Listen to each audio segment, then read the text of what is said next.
Hey, beautiful souls. I'm Brooke. I am an intuitive Reiki Master. I'm also a channel for the divine, and I'm sitting here with Nancy. Hi, I'm Nancy. My best friend that I'm always talking about going on adventures with. That'd be me. We have the best time. Okay, so this morning we've kind of been talking about everything, and I was like, you know what? We really should just make a video and document the last 2 years? Yeah. I guess this summer would be 2 years, huh? Mm-hmm. Lots of adventures. Lots of adventures. It all started with a Facebook post with stuffed animals sitting on a bar table. Yeah, because that's what I did. I bought my dogs stuffed animals at a bar. Mm. Then I had to take a picture of them because, that's what I do. Mm-hmm. Posted on Facebook. And Brooke's like, "Are you at a bar without a mask? Can I come join you? Are there people there?" Like, yes, there are people out in the world socializing. Yep. Yeah. And I was kind of freaking out because I was texting you and I was like, do I have to wear a muzzle? Right. I was like, no. I looked around. I was like, no, there's nobody in here wearing a mask. Come on. Come join the normal people. Yeah. Little did we know what an adventure that was going to lead us up to. I guess it was, November, around Thanksgiving. Mm-hmm. Things kind of started getting a little crazy, and you spent 2 months with me. Yep. We got real personal. Oh, yeah. Well, it was a blessing because I had no power at my house. Nobody wanted to come fix my house. Had water problems. So this one took me in. Yeah. Put her under my wing. And in the middle of doing that, I was in the process of remodeling my bathroom. So no bathroom door. Uh-uh. But it worked. If you needed to poop, you had to do it in public. Yep. Hey, I'm going to the bathroom. Hey, I'm going to the bathroom. Everybody know? Okay, I'll be in the bathroom. Don't come in. Don't come in. Oh, my goodness. So what was, I guess the biggest thing for me, the biggest blessing that I can take from that experience was I could literally be myself. I could welcome somebody into my home. I could cohabitat in the middle of complete chaos. Mm-hmm. And, I was like, if we can make it through this and still be friends, you know what I'm saying? Right. We Close proximity and no, free time. Yeah, but it ended up being a complete blessing. Like, we had the best time on Christmas. Yeah. Yeah. Besides parts of it. Well, Christmas Eve. Yeah. Besides, somebody we invited to hang out. We were trying to be nice. I didn't want anybody to be alone on Christmas. No, and I 100% agree with that. Mm-hmm. I think the best thing about Christmas Eve was when it snowed. Oh, and we were able to help others, mm-hmm. not being able to get to their places in the neighborhood. And I was saying, we'll take you in the Jeep. Yeah. Driving around. Picked a guy up. He had all his groceries for their Christmas dinner. And we were like, where are you going? Down the road. So picked him up and took him. Yeah, and he was so grateful too. But he left his cake in the car, and he's like, I got the important stuff, and we were like, look and turn around, and you've got to get the cake and the wrapping paper. I think he didn't have the wrapping paper, and yeah, definitely say Christmas there. Yeah. And it was really good to see my boys on Christmas Day and have just a low-key day with them. Because every time I'm around them, it's like, go, go, go, go, go. Right. Yeah. And then what was even better about it was, you know, while we were spending that 2 months together, I was really in the process of opening up and 100% being who I am in front of everybody, and, you know, having to do it the craziest way. Right. But it was all part of opening up, coming out, and letting the world see me for who I am and being able to communicate to the other side. Like, we had so many amazing, deep conversations about your mom, about how she shows up for you, but also dating. Oh, yes. Those fun times. Yeah. Talked to, dated, you know. You know, this is the girl that was doing, you know, dating through 2020. Mm-hmm. On dating apps. Yeah.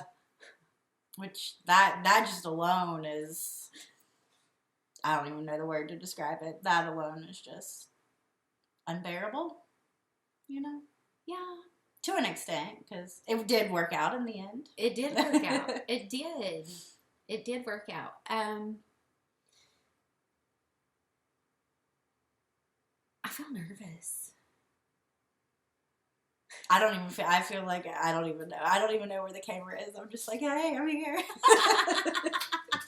I think I'm like looking at myself in the mirror, you know. Oh, well. Yeah. Oh my goodness. Okay, so what else happened? Let's think. On my birthday. Yeah, your birthday. She took me to the Cheesecake Factory. It almost killed her because she almost fell. We're gonna. Yeah, I did. But no, it was good. It was good. We had to wear a mask to go from the door to the table. And I was like, I'm not doing it. I'm not doing it. It's 4 this feet. Is stupid. It's 4 feet. It's 4 feet. I have to wear it from here to here and take it off? Yeah. Where's the logic? But that was back at the beginning of the pandemic. You know, that was February. Of 2021, a year into it. Oh, yeah, you're right. Mm-hmm. You are right.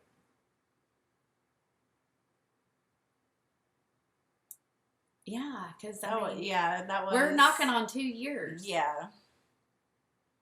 Yeah, so that was ridiculous. Yeah.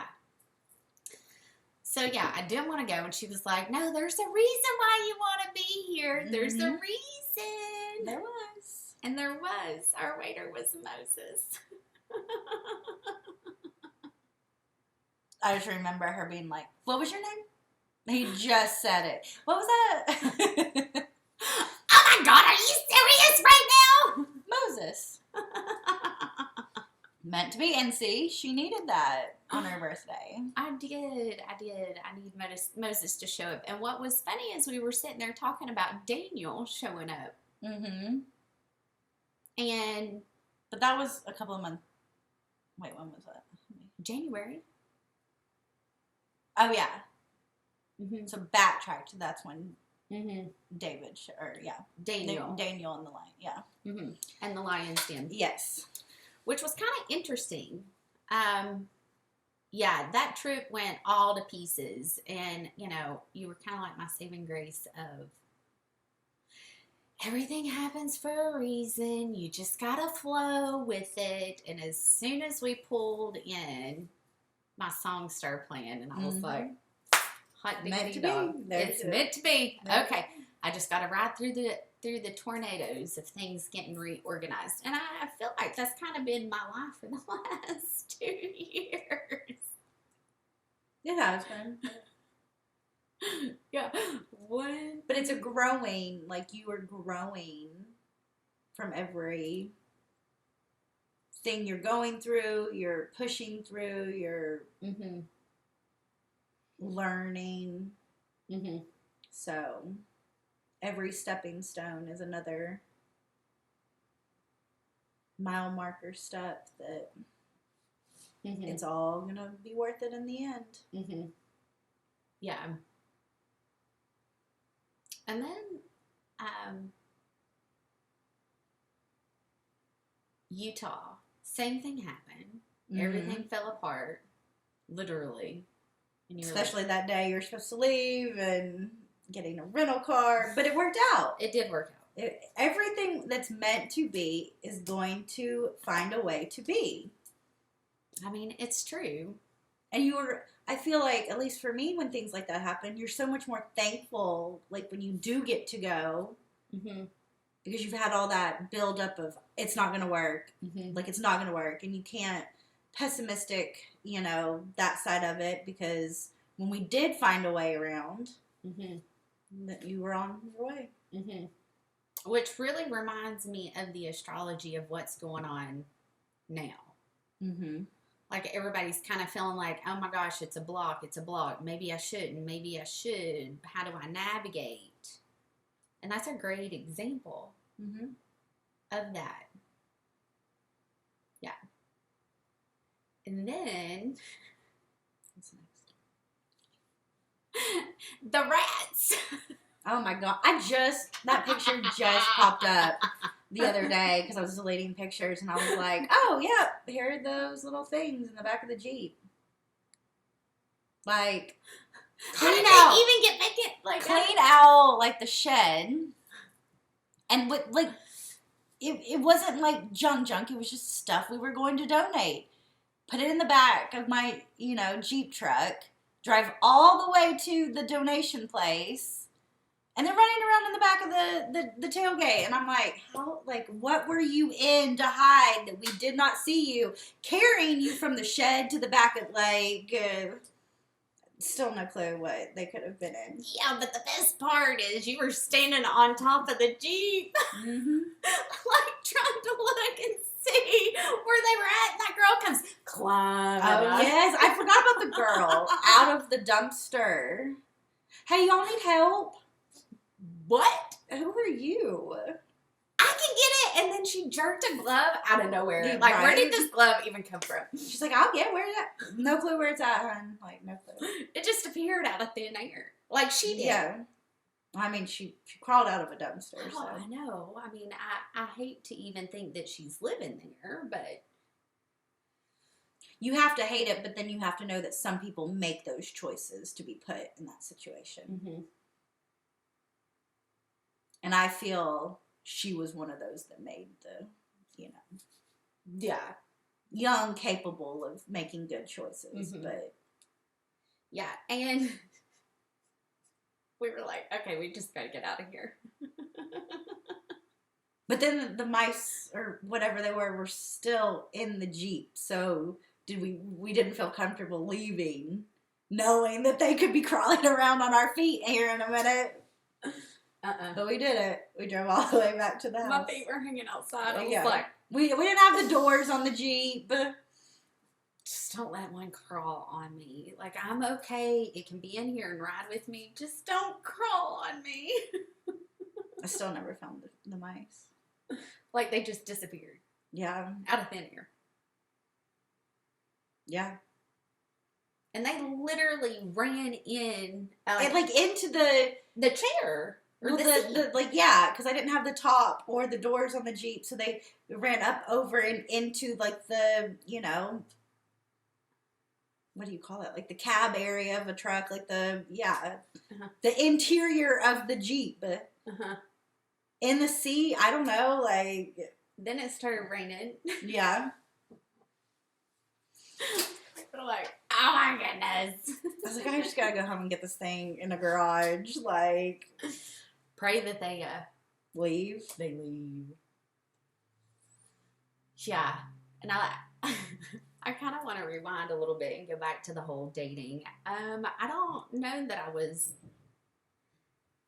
I don't know. I might have been a little overprotective, but it was kind of funny after it was all said and done. Like, she meets her future husband. We're going to go, I'm going to go to his house. And I'm like, I'm going to need name, phone number, address, tags, whatever. Yeah. Location. Right. So I texted him, and we'd only been talking for about a day, and I was like, okay, I'll come over and hang out, but I need your full name, your address, phone, like all this, like how tall are you, in case we have to do a police report, like how much do you weigh? He gave all the information.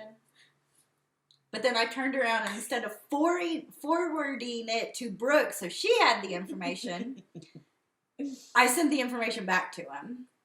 Yeah. And I was like, oops, wrong person. He's like, probably thought I was insane, but. He took it like a champ, though. Yeah. I was proud of him. Yeah. I was like, oh, good for him. It's like sending that to my friend in case you try to murder me. I mean, you never know with people. Right. I mean, you're just meeting online. You don't know them. You don't know their history. You don't know. Yeah. Nothing. No. He could have been anybody. Right. But then I still went and hung out with him. Pin dropped. I had to get on Snapchat, like let my location be known. She knew exactly where I was. Mm-hmm. Then I messaged her later. I was like, I think I'm going to spend the night here. Mm-hmm. I was that girl. Yeah. Nothing happened, but I spent the night, that first night.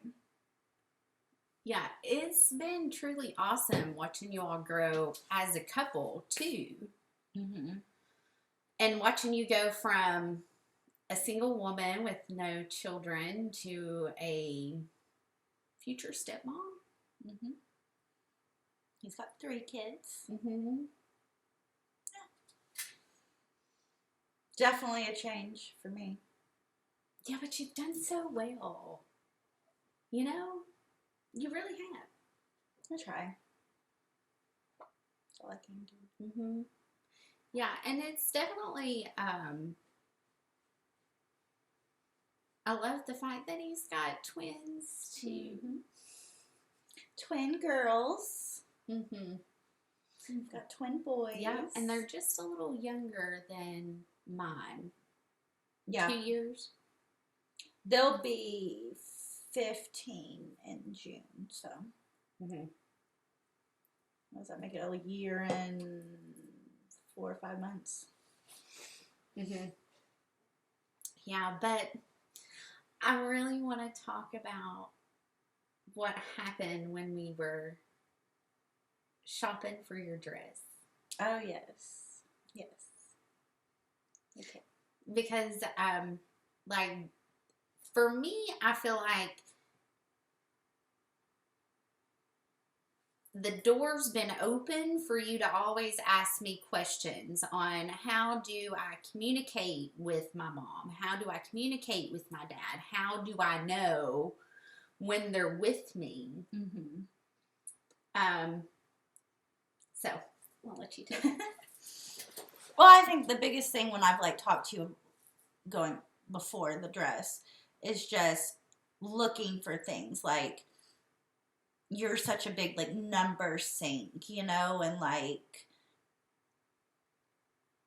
my mom, the one number that reminds me of mom was always 712, or is 712, and anytime I see 712, I talk to her because I feel, you know, in that moment you're connected. That she somehow, I mean, it's the most random things. It's not always 712 on my phone, or, you know, it's just 712 anywhere. Mm-hmm. And the most bizarre random times is usually when it's the loudest. Yeah. Or my birth date of 4/12. And I feel like that may be more my dad. Mm-hmm. Because I don't see anything else with, like, dad. But that. Or both of them, you know. But looking, you know, talking to you and you know, telling me I need to kind of look or tell my mom, you know, like, hey, if I see this, you know, communicate with her and watch for those things that, you know, be specific. Always telling me to be specific. That's a whole nother story. When I'm manifesting what I want in a guy, you have to be specific. But yeah, moving on. We can come back to the being specific. This girl is a lucky girl. 3 rabbits on Rabbit Day? Yes. I mean, Yep. who does that? And I didn't even know it was Rabbit Day. I love it. I didn't even know. You're like, it's Rabbit Day. And I'm like, okay. Then you had to explain it to me. Oh, gosh. I don't know if we're... Oh. Little pause. Computer. You're probably still watching. Yep. Oops. But talking to my mom with that in mind of I need to help her to communicate to me or dad as well, because both my parents have passed away. I mean, you really have been like, you got to be specific, like, with these things. So when I see her, but then going back to finding my wedding dress the other day, well, first off, I had no intentions of finding a wedding dress at the store. Like, I knew we were gonna find it. No intentions, but I'm glad, we went. And I'm just trying on dresses. And I had a very specific dress in mind. But then when I got there, I wasn't going to try on anything like that. Brooke was like, you need to try this on. Just try it on. I was like, okay, I'll try it on. And I loved that first one that was similar, the one I was allowed to keep a picture of. I liked that one. But then, wasn't it as I was trying on the dress I picked, the way it's set up, it's like little areas, and across the room, in the same room, but across the room, they kept saying, Nancy, Nancy, Nancy, and I'd be like, who is saying my name? And even Brooke looked, she's like, do we know these people? Or are they talking? No, they're just doing their thing. And it was like, hey, Nancy, Nancy, and so I'm very aware of hearing my name multiple times. But then, as I'm standing there in the dress, looking in the mirrors, they mentioned Albert. And Albert was my mother's dad's name. Not a very common name, in my opinion. Don't know a lot of Alberts, but that was the reason I needed to hear it right then. That they kept saying Nancy and Nancy, which is Nancy's not a common name, I know some Nancys, but it's not like Sarah or, a very common name. But hearing Nancy, Nancy, Nancy, to the point where I'm paying attention to the people in the room, and then for them to say Albert, I felt like my mom was 1,000% there with me, telling me this is the dress I would pick if I was sitting there, and this is the dress you need to wear, and you look amazing. Like, I felt all of those, where I instantly just started crying, and I'm not a crier, I'm really not a crier, but just tears just instantly started pouring, because I had that one moment of, I knew mom was there, maybe mommy and dad, I was so close to my mom, so I always feel like it's mom, but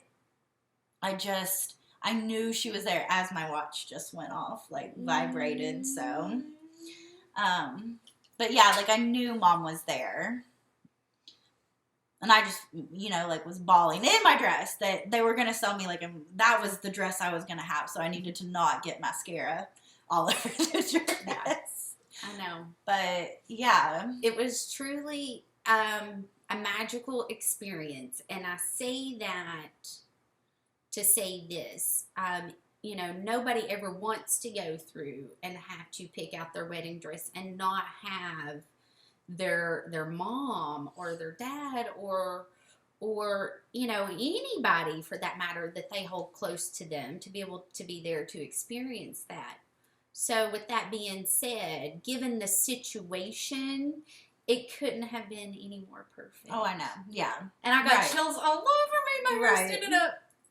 No, I agree, because, I think that's one thing that held me back from, I wanted to just go to the, secondhand store and find a dress that would work, is because I didn't want that moment of my mom's not here. Yeah. And she was. Oh, my hair's standing up again. Like, she was. She was all in that. And I love, after you found it, we start talking to the girls, and there was a set of twins that were there too. The bridal consultant that was helping me was actually a twin, which I didn't realize when you all were like all discussing that. She's like, well, I'm a twin. And this other woman walks up and she's like, I'm a twin. Like, you know, and they were the twins. Yeah. I thought they were just, you know, a twin and then a twin, but not actually twins. The twins. Yeah. But that was cool. And yeah, it was just a magical day. And my mom was with me, and it's one of those moments I'll never forget, you know, like. I just jumped up and down. Yeah, like having you there was a blessing, but having you and knowing that Mom was reaching out the way she did was, you know, definitely what I needed. So. Yeah, it was perfect given the circumstances. Right. Because in a perfect world, my mom and my dad would be here. But it's not a perfect world. But you have to make perfect moments out of the unperfect situations. And that's what I was able to do. Yeah. Truly magical. And I'm so happy that I got to share it with you. Yes. Oh, I love you. I love you. And, you know, it's been a blessing for us to come together. You know, your mom's really played a big role. You got to listen to how we met, though. So, what was it? My mom's birthday? Okay, so my mom died August 8th, 2013. But then her birthday is September 8th, so a month after her. And into that, I know she died 1 month before, because I never remembered her birthday growing up, like even as an adult, and that's terrible to say. I never remembered her birthday. It could be like September 15th and she's just in a sour mood, and I'm like, why are you so like mad? She's like, well, my birthday was like 5 days ago. Oh, happy birthday. So she died 1 month before so that I would remember these days. But anyway, so on her birthday, the first birthday after she had passed away, I'm sitting in the bar, you know, ordering a shot, because that was at the time how I handled that level of stress and, you know, abandonment, you know, all the things that come with loss. And I'm sitting there by myself because, you know, I'm going to drink whether I have a bunch of people around me or not. And then Brooke's sitting, you know. Just, I walk in and sit beside her. Yeah. And I'm like, well, I do the same thing. Yeah. I was like, hey, you want to take a shot with me because it's my mom's birthday and she's dead? Like, probably literally said it like that. You know? Of course I will. She's like, yeah. I was like, okay. Let's take a shot. Yeah.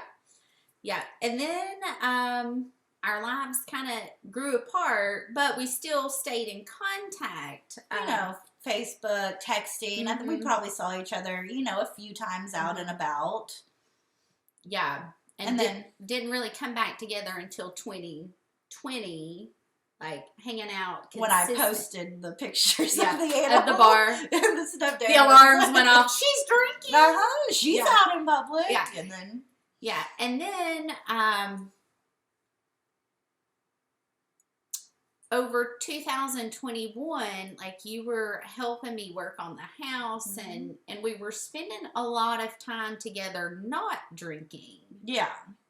And after that time, you know, after you stayed with me, we both were kind of like, well, and it helped that you were, you know, dating a man that didn't drink. Yeah. So during that process, I was like, you know, I think I'm going to quit too. And what I find truly amazing is, you know, we met and we're friends, as you know, drinkers. Like, that's what we did. Social, you know. Because you have friends that, we can go grab a drink. Yeah, and then you have sober friends that you do, like, what? Adult stuff with? work on a house, run Yeah. errands, Right. you know, take the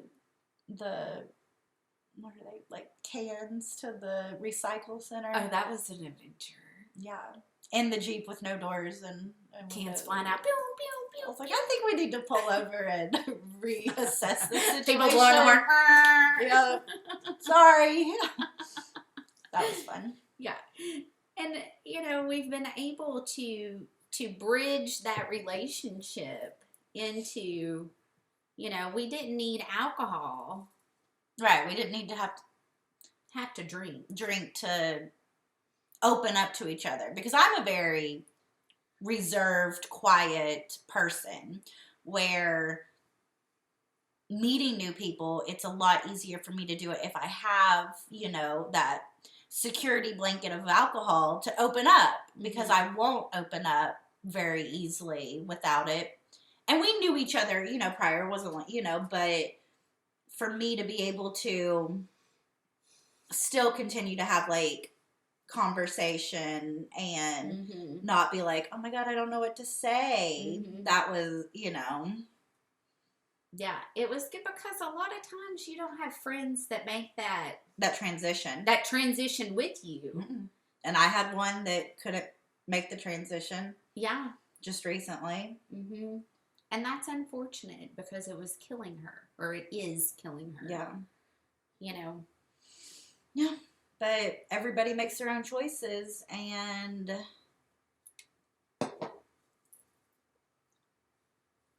you know, if you have to have that security blanket of alcohol, then, which a lot of adults, like, come to find out, the more adult I am, you know, like, the longer I'm an adult, the more I see that so many people need that. And past relationships of always wanting to drink, you just get tired of it. Well, like, it was like the go-to easy fix. Yeah. I'm having a bad day, drink. Yeah. I have nothing else to do, drink. Yeah. And you just get tired of it. Yeah. It got to a point that it literally made me sick. Well, I mean, that was one of the lots of things for the reason me and my last relationship didn't work. But that just was like, hey, let's do something besides drinking. And come to find out, we had nothing we wanted to do sober in common. And I mean, that's kind of the reality of it. I'm so grateful and I'm so thankful that we kind of did it together. Yeah. Yeah. Well, especially me getting out of a relationship. I was wanting to get out and socialize more because it was either, which I didn't know. I mean, I hear, you know, people say, oh, don't meet somebody in a bar. But I was either thinking, I'm going to meet somebody in a bar, or I'm going to meet somebody on a dating app, and we're going to have to go to a bar to meet for the, you know, because that's what 95% of the guys I was talking to, like, on the dating, oh, do you want to just meet for a drink? Sure. Well, yeah. And, you know, what's interesting for me is dating, I have to be very aware of the energy that they're projecting at me too, because I may not like somebody, and then all of a sudden I'm like, ooh, and then I'm like, no, wait, where's this coming from? Right. Well, I mean, alcohol definitely masks your true intentions, your true feelings, your true everything. But we do have to talk about that one guy I went on a date with. Yeah. I was talking to this guy. We talked for, like, I think 2 weeks texting. 2 weeks before I met him. But it was like we texted, but at 5 p.m. every day, the conversation stopped. You know. Like clockwork. Every day at 5. And then the first weekend, he was having a guy's weekend, gonna be gambling up in Cherokee, wherever. Lost, broke his phone, had the perfect excuse, you know.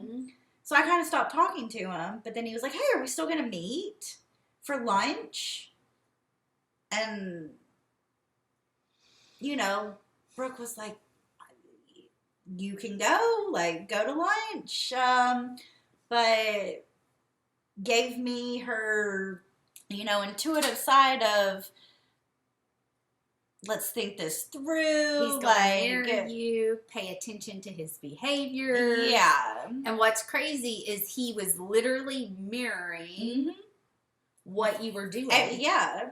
And the conversation, I was talking about my future, like, plans, endeavors at that moment. And he was like, oh, same. Like, he literally had the exact same thing to say. And you're just like, that's not normal. I just remember leaving this date that was so weird. He had to leave at 4. We met for, drinks after lunch. And he was so upset that I couldn't get there any quicker than I had gotten there. Because I was like an hour later than what I can only date until 4. And I just remember as soon as I was like, Brooke, you were like so right about everything. Like, I don't even know why I went on this date. And then so stopped talking to him. And had you started talking to Danny at this point? And started talking to Danny because he sent me like a message and he was like, hey, you kind of like never talked to me again. Merry Christmas or something random like that. But before that, we saw him. Yeah, me and you were out. On my birthday. We were out just having a drink, celebrating birthdays in a completely different town than where he lives. Because I drove like an hour to meet him at the bar down from his house. But completely different, like near us, We're sitting there at the bar having a drink, and I look over. Yeah, didn't he live like 45 minutes away? Yeah, it was out near La Follette. It was like, Yeah, and he was like, hey, come to me to my bar. Right. Very convenient. Okay. Yeah, guys, you gotta do stuff for the girl, not like, oh, drive to me.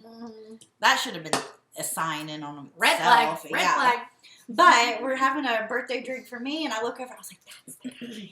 He's over there. And he's sitting there with a female, That must have been the wife. Yeah. And I was just like, yeah. Didn't he text you after that, too? Didn't he send you a message? Well, I thought it was around Christmas. He was like, hey, you never got back, like, message me again. My phone, like, it was some holiday. Maybe it was, like, 4th of July or something. But, it was just real random. And I was just like, no, I'm not talking to you. Like, at all. But I shouldn't have even gone on the date. Like, but me, being me, I am such a... You needed to get your feet I had to do it. Like, for myself, she was like, I don't think this is the guy. Like, I was like, well, I'm going to go. I'm going to go. I'm going to, Watch out for the red flags. They may start flying. They did. Yeah. Oh, they did. But... I think it was a great... I met Danny, a couple of months after that. You gotta kiss a couple of frogs. I didn't kiss that, but yeah, I think he did. Yeah, he did. Because that was one of my issues. We just wanted to sit there and... Kiss at the bar? Kiss at the bar. There was, like, old men sitting around, and it was just me and him sitting at this table. I was like, I gotta go. Hope he's happy. Hope the best. Yeah. But yeah, that was an interesting guy. I thought it was pretty easy to see, just from being single so long, like sun and the moon and the 8th, I'm like, natural investigator, ding, ding, ding, something's going off, what's going on? And I start digging. Yeah, I mean, I've looked people up, Googled them, background checks. I'm just like, if it is public record, I will know. Yeah. The investigator starts going off. Yep. Oh my goodness. I am so thankful for our memories. Yes. There's a million more, I'm sure. Oh yeah. We'll have to make a part 2 of this. Yeah, we will. Yeah, we will. I just really wanted to share and document. And, Nancy's been one of my biggest cheerleaders. Of course. Like, girl, do it, do it, do it. This is what If it makes you happy and you've got a passion, you need to follow that. Like, so I'm saying, like, every little thing you've accomplished and all the setbacks and all of the, growth you're having over these years that I've witnessed, I've seen you, like, build through and have to step back. And even when you're like, I don't know what to do to push forward, you pushing forward and the support of all of your friends, like I hear you talking and you're like, you've got support from this one and you've got support. And I'm like, see, we all back you up, and you've got to just follow your dreams, be that role model, show that if it's what you were meant to do, you're going to find a way to do it. Right.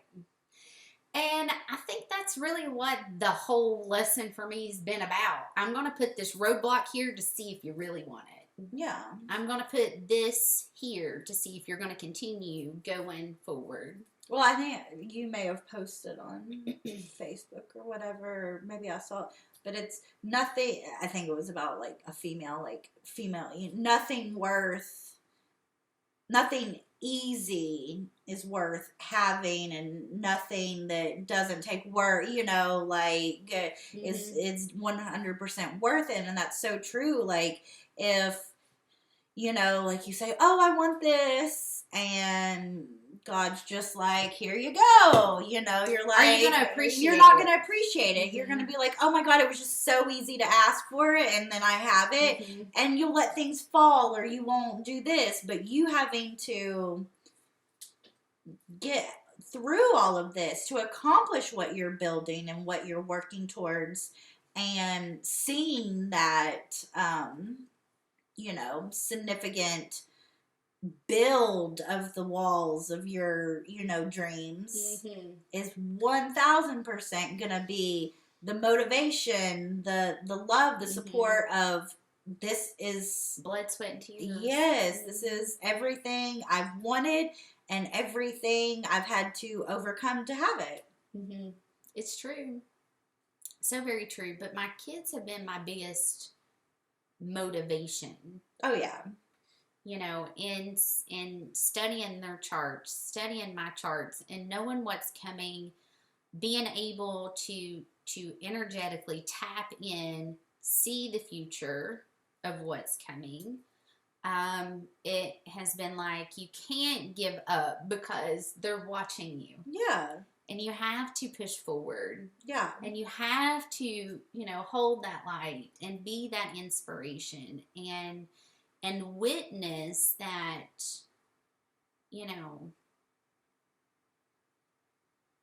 as long as you're doing the work that God has sent you here to do, everything will fall into place. And see, just you talking about your boys and seeing that real passion in your face when you're speaking of, I'm doing this, and they're my motivation, then, that's the first step of, this is, anything you have to go through is worth it. Yeah, because it's been hard to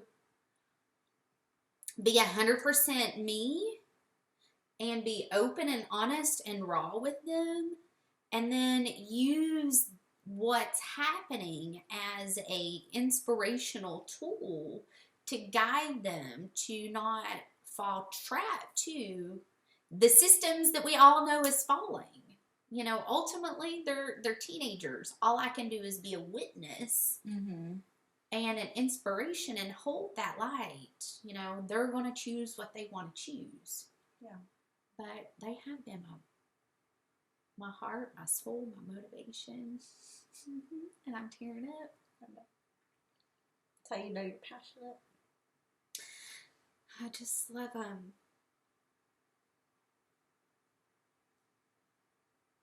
And, it's been hard to watch family undermine me and go behind my back and try to destroy what I was building up within them. You know, the detriment that has done to them. Right. You know, and I have my own faults, obviously. You know, I'm human. But I get up every day and I try to do better each day. That's all you can do. Right? That's all you can do. Mm. Whew. Oh, I must have needed that release. Yeah. Oh, yeah. Ooh, all right. Oh, I hope you've enjoyed our little Powwow session. powwow session. We'll have to do this again. I love you. Thank I love you. Thanks All for right. letting me be on here. All right. I love you guys. We'll talk soon. Bye.